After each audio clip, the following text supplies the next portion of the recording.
छत्रपती शिवाजी महाराजांनी सिंहगड किल्ला परत मिळवायचा निश्चय केला होता, पण तो किल्ला अत्यंत कडेकोट होता.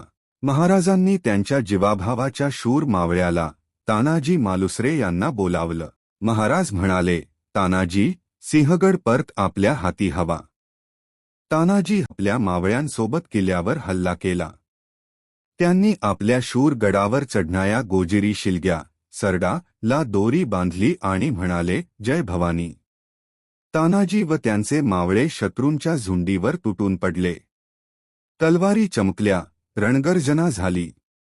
शेवटी तानाजी आणि उद्यभान यांच्यात जबरदस्त द्वंद्व झालं. दोघेही रणांगणावर कोसळले. पण किल्ला जिंकला गेला.